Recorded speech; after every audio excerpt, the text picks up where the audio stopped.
Ruby अपनी जान बचाने के लिए एक गलत ब्रिज के ऊपर चली जाती और तभी वहां पर एक मंकी आता है जो उसे उठाकर नीचे फेंक देता है, जिसका मतलब ये है इनके सामने एक बहुत गहरी खाई आ जाती है। ये गाड़ी नहीं रोक सकते क्योंकि इनके पीछे पूरा ऑस्ट्रीज का झुंड है। इसीलिए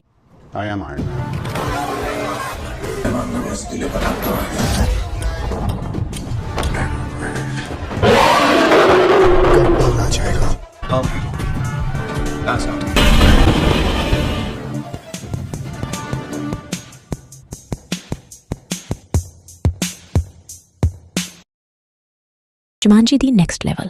यह कहानी पिछली कहानी के 2 साल बाद की कहानी है, जहां पर हमें स्पेंसर दिखाया जाता है जो न्यूयॉर्क शहर में पढ़ने के लिए शिफ्ट हो चुका है और तभी उसे मार्था का मैसेज आता है। वह अपने पुराने दोस्तों को मिस करता है, इसीलिए वह अपने होम टाउन आ जाता है, जहां पर उसके चारों के चारों दोस्त एक बार फिर से क्रिसमस के दिन मिलने का तय करते हैं और उनके मिलने की जगह न्यूयॉर्क सिटी होती है, जहां तीनों दोस्त आ जाते हैं। लेकिन स्पेंसर जो पिछली कहानी में ब्रेवस्टोन था वो वहां पर नहीं आता, इसलिए स्पेंसर के तीनों दोस्त उस जगह पर जाते हैं जहां पर स्पेंसर रहता है। वे तीनों वहां पर जाते हैं तो उन्हें वहां स्पेंसर के दादाजी और उनका एक पुराना पार्टनर जिसका नाम मिलो है वो मिलते हैं।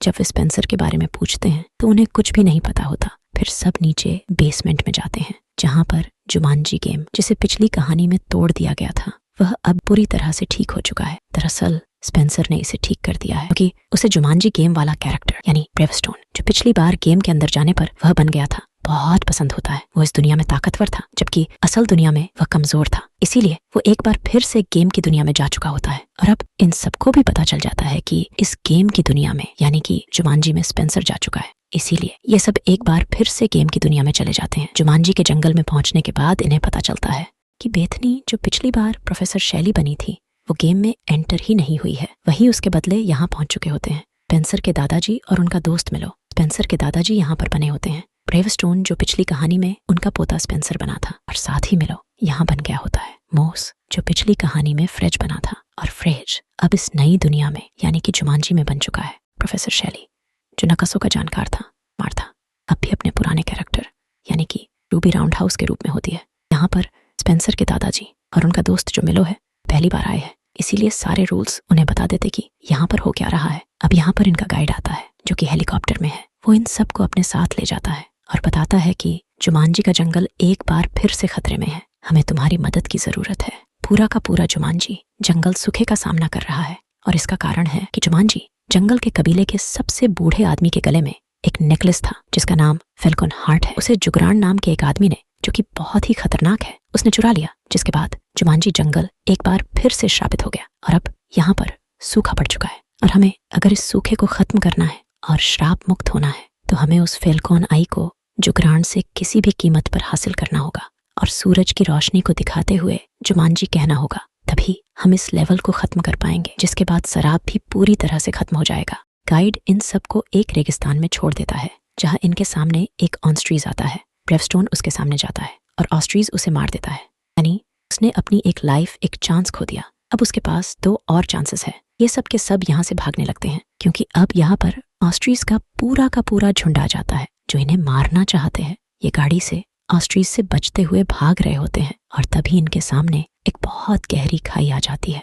ये गाड़ी नहीं रोक सकते क्योंकि इनके पीछे पूरा ऑस्ट्रीज का झुंड है, इसीलिए ब्रेवस्टोन उस गाड़ी को वहां से कूदा कर दूसरी तरफ पहुंचा देता है, जिस वजह से इन सब की ऑस्ट्रीज के झुंड से जान बच जाती है।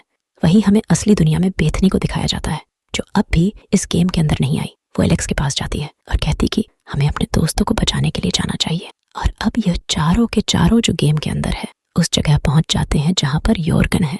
यह ब्रेवस्टोन की एक गर्लफ्रेंड होती है जो कि कुलू है। उसे फॉलो करते हुए वे योर्गन के लोगों तक पहुंच जाते हैं जिनके पास एक चेस्ट होता है जिसके अंदर ज्वेल है। अभी ये सोच ही रहे होते हैं कि इस चेस्ट को, ज्वेल को कैसे वहां से उड़ा कर ले जाए। तभी यहाँ पर लाइट बंद हो जाती है और एक लड़की जिसका नाम मिंग फ्रीडफुट होता है वो चेस्ट की चाबी चुरा कर भाग रही होती है, लेकिन ब्रेवस्टोन उसे पकड़ लेता है और चाबी योर्गन के हाथ सौंप देता है। लेकिन बाद में उसे पता चलता है कि ये और कोई नहीं बल्कि स्पेंसर है जो इस बार गेम के एक नए कैरेक्टर के रूप में है जिसका नाम मिंग फ्रीडफुट है। अब इनकी साथ में स्पेंसर भी आ चुका है। अब ये सब के सब आगे की प्लानिंग करते हैं। इस प्लान मुताबिक मिंग, ब्रेवस्टोन और मोस ये सब के सब कैमल्स यानी कि ऊंट लेने के लिए जाते हैं, जबकि रूबी और शैली ये दोनों के दोनों बेरी लेने के लिए जाते हैं। अब रूबी किसी तरह से पानी से बचते हुए बेरी के पेड़ तक पहुंचकर बेरी को वापस ला रही होती है तो गलती से पानी में गिर जाती है। उसकी मदद के लिए शैली अपना हाथ आगे बढ़ाता है और जब वो उसका हाथ खींचता है तो इन दोनों की पावर एक्सचेंज हो जाती है, यानी कि रूबी की बॉडी में जो कैरेक्टर था वो शैली की बॉडी में चला जाता है और शैली की बॉडी का कैरेक्टर रूबी की बॉडी में, दोनों के दोनों अपने पहले वाले कैरेक्टर में रहना चाहते हैं। इसीलिए शैली सारे एक्शंस रिपीट करता है जो कि रूबी ने किए थे और एक बार फिर से इनके अंदर के कैरेक्टर, यानी कि जो अंदर असली के इंसान होते हैं, वो बदल जाते हैं, ये पहले की तरह बन जाते हैं। वहीं ब्रेवस्टोन, मिंग और मोस को दिखाया जाता है जो कैमल लेने के लिए पहुंच चुके हैं। ब्रेवस्टोन बाहर ही खड़ा होता है जबकि मोस और मिंग अंदर जाते हैं। अब जब ब्रेवस्टोन बाहर होता है तो यहाँ पर कुछ लोग उसके ऊपर हमला कर देते हैं, लेकिन वो सच में बहुत ताकतवर होता है, अकेले उन सब पर भारी पड़ता है। वहीं मिंग और मोस को दिखाया जाता है जो कैमल के पास होते हैं। यहाँ इनको पता चलता है कि मोस कैमल से बात कर सकता है, इसीलिए उसकी मदद से वे कैमल्स लेकर बाहर आ जाते हैं। पर तभी वहां पर ब्रेवस्टोन की एक्स गर्लफ्रेंड का हस्बैंड आ जाता है जो इन पर हमला करके इन सबको मार देता है, यानी कि इन सब की एक एक लाइफ खत्म हो चुकी है। अभी सब के सब कैमल्स के ऊपर बैठकर एक जगह पहुंच जाते हैं जहां से आगे नहीं जा सकते क्योंकि आगे खतरा होता है। इसका मतलब आगे का सफर इन सबको पैदल ही तय करना होगा। ये पांचों के पांचों आगे पैदल जाते हैं जहां पर बहुत सारे लकड़ी के ब्रिज होते हैं। शैली की मदद से ये ब्रिज को सेलेक्ट करते हैं, जिसके बाद बहुत सारे बंदर इनके ऊपर अटैक कर देते हैं। नीचे बहुत गहरी खाई होती है और अब ये सब अपनी जान बचाने के लिए उन मंकी से लड़ रहे होते हैं। रूबी अपनी जान बचाने के लिए एक गलत ब्रिज के ऊपर चली जाती और तभी वहां पर एक मंकी आता है जो उसे उठाकर नीचे फेंक देता है, जिसका मतलब ये है कि उसकी भी एक लाइफ अब कम हो चुकी है। वही दूसरे ब्रिज पर मिंग के ऊपर भी मंकी हमला कर देता और इससे पहले कि वो मिंग को मारता, ब्रेवस्टोन उसे किक मारकर नीचे गिरा देता है, जिससे मंकी मारा जाता है। पर यहाँ पर बहुत सारे मंकी है जो इनके ऊपर हमला करना चाहते हैं, इसीलिए ब्रेवस्टोन और मिंग जोर से ब्रिज को हिलाना शुरू कर देते हैं। इस वजह से मिंग ऊपर से नीचे दूसरे ब्रिज पर गिर जाती है, लेकिन तभी वहां पर रूबी आ जाती है और वो उसे लेकर इस जगह से सुरक्षित दूसरी तरफ चली जाती है। अब सब के सब दूसरी तरफ पहुंच चुके हैं, लेकिन अब भी मंकी उनका पीछा कर रहे होते हैं और तभी यहाँ पर एलेक्स एक घोड़े के ऊपर आ जाता है। घोड़े की मदद से वो सभी मंकीज को यहाँ से भगा देता है और हमें पता चलता है कि एलेक्स के पास जो घोड़ा है वो दरअसल में बेथनी है। इस बार वो एक घोड़े के रूप में यहाँ पर आई है। यहाँ पर जितने भी बाकी कैरेक्टर्स होते हैं वो सब अपनी दो लाइफ खत्म कर चुके हैं, यानी कि अब इनके पास एक एक चांस है। ये अपने असली रूप में नहीं होते जिस तरह ये पिछली कहानी में थे, इसीलिए ये अपनी पावर्स को अच्छे से यूज नहीं कर पा रहे होते हैं। और तभी ये एक बार फिर से पानी को देखते हैं। ये वही पानी होता है जिसमें रूबी ने और शैली ने अपने अपने कैरेक्टर्स को चेंज किया था और अभी सबको बता देते हैं कि कैसे अपने असली अवतार में आ सकते हैं। जिस तरह से पिछली कहानी में थे, ये सब के सब पानी में कूद जाते हैं और इसके बाद जिस बॉडी में जो पिछली बार था वो उसी बॉडी में आ जाता है। स्पेंसर के दादाजी जो कि ब्रेवस्टोन थे, अब वे बन जाते हैं मिंग और उनका साथी मिलो बन जाता है घोड़ा। अब ये सब के सब गीले हो चुके हैं, इसीलिए अपने आप को सुखाने के लिए, रेस्ट करने के लिए कुछ देर वहीं पर रुक जाते हैं और यहाँ पर दिखाया जाता है कि योर्गन के लोग मिंग और घोड़े को बंधी बनाकर अपने साथ ले जाते हैं, यानी कि स्पेंसर के दादाजी को और उनके दोस्त मिलो को। इनको पता है कि योर्गन के किले से उन्हें वापस ला सकते हैं, इसीलिए इन सबको योर्गन के किले में जाना होगा। लेकिन सबसे बड़ी प्रॉब्लम ये होती है कि इन सब की अब एक एक लाइफ बची हुई है। एलेक्स कहता है कि हमें हिम्मत से काम लेना होगा और उसके प्रोत्साहन देने पर ये सब के सब योर्गन के किले की तरफ निकल पड़ते हैं। रास्ते सबके अलग होते हैं, जहां पर ब्रेवस्टोन और रूबी पहाड़ पर चट्टान पर चढ़कर उसी तरफ जा रहे होते हैं। वहीं एलेक्स को दिखाया जाता है जो योर्गन के लोगों के साथ मिलकर किले के अंदर जा रहा होता है। उनके पीछे पीछे मोस और सेली भी होते हैं, लेकिन गार्ड्स उन्हें रोकते हैं। दरअसल गार्ड्स को ये लगता है कि ये वो ही व्यापारी है जिनसे योर्गन ने फाल्कन हार्ट का सौदा किया, इसीलिए वो उन दोनों को बहुत इज्जत के साथ अंदर ले जाते हैं। वहीं हमें ब्रेवस्टोन को और रूबी को दिखाया जाता है जो बर्फीली चट्टान के ऊपर चढ़ रहे होते हैं। ब्रेवस्टोन जो कि असल में स्पेंसर है, वो रूबी को यानी कि मार्था को बताता है कि मैं तुमसे प्यार करता था, लेकिन तुम्हारी कॉलेज लाइफ बहुत ज्यादा सक्सेसफुल है, इसीलिए मुझे इनसिक्योरिटी हुई क्योंकि मैं स्पेंसर के रूप में कमजोर था और मैं गेम के अंदर दोबारा आ गया। मार्था कहती कि ऐसा कुछ भी नहीं है, मैं आज भी तुमसे प्यार करती हूँ। ये सुनकर ब्रेवस्टोन को यानी कि स्पेंसर को बहुत खुशी होती है क्योंकि गेम में इसीलिए आया था ताकि वो दोबारा से स्ट्रांग बन सके, जिस तरह से वो पहले गेम में था जहां पर उसे मार्था ने यानी कि रूबी ने पसंद किया था। वहीं हमें एलेक्स को दिखाया जाता है जो उस जगह पहुंच जाता है जहां पर माइलो को घोड़े के रूप में बंद किया गया है। वह उस तक पहुंचने की कोशिश करता, लेकिन 2 बार मारा जाता है, जिससे उसकी 2 लाइफ खत्म हो जाती है। अब उसके पास एक ही लाइफ है, लेकिन अब वो घोड़े को बचा लेता है। वहीं ब्रेवस्टोन और रूबी भी उस जगह पहुंच जाते हैं जहां पर मिंग को कैद किया होता है। ये मिंग को छुड़ा लेते हैं क्योंकि वो एक शातिर चोर है, और अब इसकी मदद से ये उस नेकलेस को, यानी कि फाल्कन हार्ट को चुराना चाहते हैं। लेकिन जब मिंग को उस जगह पहुंचा दिया जाता है तो उसके अंदर, चेस्ट के अंदर कुछ भी नहीं होता। ये समझ जाते हैं कि ये पूरा का पूरा ट्रैप है।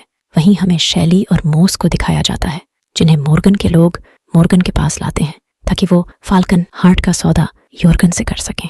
दरअसल यॉर्गन नेकलेस के बदले इनकी सिस्टर से शादी करना चाहता है, लेकिन इनके साथ इनकी सिस्टर नहीं होती। तभी वहां पर रूबी आ जाती है, जो कहती है कि मैं इनकी सिस्टर हूं।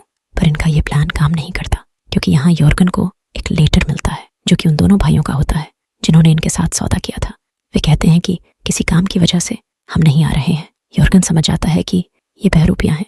वो अपने सिपाहियों से कहता है कि इन सबको पकड़ लिया जाए। तभी यहाँ पर ब्रेवस्टोन आता है, जो कि बहुत ही ताकतवर होता है। वो यॉर्गन के ऊपर हमला करता है, लेकिन उस पर उसके प्रहार का कोई भी असर नहीं होता, क्योंकि वो उससे भी बहुत ज्यादा स्ट्रांग है, और वो ब्रेवस्टोन को उठाकर फेंक देता है। ब्रेवस्टोन अपनी जेब से उसी बेरी को निकलता है जो उसने अपने साथियों की मदद से हासिल की है, और जब यॉर्गन उस बेरी को देखता है तो वो पीछे हो जाता है और अपने आदमियों को इनका सामना करने के लिए कहता है और यहाँ से निकल जाता है। दरअसल अब वो उन 2 भाइयों के पास जाना चाहता है जो यहाँ पर यॉर्गन से सौदा करने के लिए आने वाले थे। ब्रेवस्टोन जब उसे जाता हुआ देखता है तो वो उसका पीछा करना शुरू कर देता है। यॉर्गन अपने फ्लाइंग शिप से यहाँ से निकल रहा होता है, लेकिन ब्रेवस्टोन रस्सी पकड़कर शिप तक पहुंच जाता है और उसके ऊपर बेरी से हमला करता है। दरअसल ये बेरी उसकी वीकनेस है, इससे वो कमजोर पड़ जाता है, जिसका फायदा उठाकर ब्रेवस्टोन उसे मारकर नीचे फेंक देता है। यहाँ पर ब्रेवस्टोन भी नीचे गिर रहा होता है, लेकिन रस्सी पकड़ लेता है, और तभी हम सामने से मिंग और हॉर्स को आते हुए देखते हैं, जो ब्रेवस्टोन के लिए आते हैं। दरअसल मिंग और कोई नहीं बल्कि ब्रेवस्टोन यानी कि स्पेंसर के दादाजी हैं, और घोड़ा उनका दोस्त मिलो है। अब यहाँ पर हमें पता चलता है कि घोड़े के पंख भी है, जिससे वो घोड़ा उड़ना शुरू कर देता है, और जल्दी से ब्रेवस्टोन तक पहुंच जाते हैं। ब्रेवस्टोन के पास फाल्कन हार्ट है जो वो मिंग की तरफ फेंकता है। मिंग उसे पकड़ लेता है।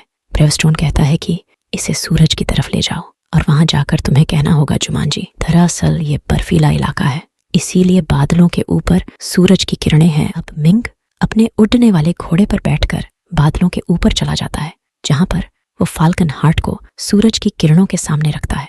ये सब के सब मिलकर कहते हैं जुमांजी, और जुमांजी कहते ही सब कुछ रिवर्स होना शुरू हो जाता है, यानी कि जुमांजी जंगल का इस दुनिया का जो श्राप है अब वो खत्म हो चुका है। गेम खत्म होने के बाद यहाँ पर गाइड आता है जो इन्हें इनकी दुनिया में वापस भेजना चाहता है, लेकिन मिलो जो कि हॉर्स है वो अपनी दुनिया में जाने से मना कर देता है, क्योंकि वो बीमार है और जल्दी मारा जाएगा। इसीलिए वो अपनी बची हुई जिंदगी इसी दुनिया में हॉर्स बनकर इस दुनिया की रक्षा करना चाहता है। इसके बाद गाइड इन सबको इनकी दुनिया में वापस भेज देता है। अपनी असली दुनिया में वापस आने के बाद स्पेंसर को दिखाया जाता है, जो अपने दादाजी को वीडियो गेम खेलना सिखा रहा होता है। उसके दादाजी को भी अब गेम अच्छा लगता है, और ये सारे के सारे दोस्त तय करते हैं कि हमेशा एक दूसरे के साथ रहेंगे। इस फिल्म के जो 2 बाकी के पार्ट हैं उनके लिंक नीचे डिस्क्रिप्शन में दिए गए हैं, आप उनको भी ज़रूर देखें।